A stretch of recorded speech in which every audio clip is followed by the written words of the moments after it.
Lucas.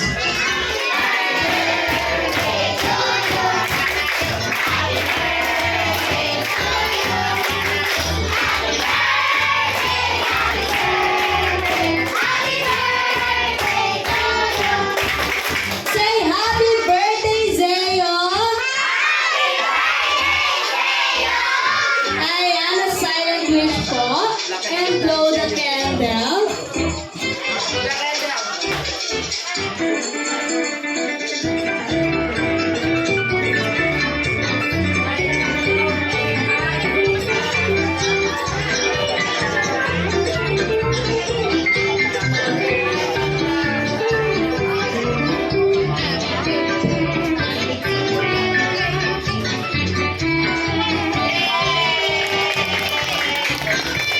Ayan.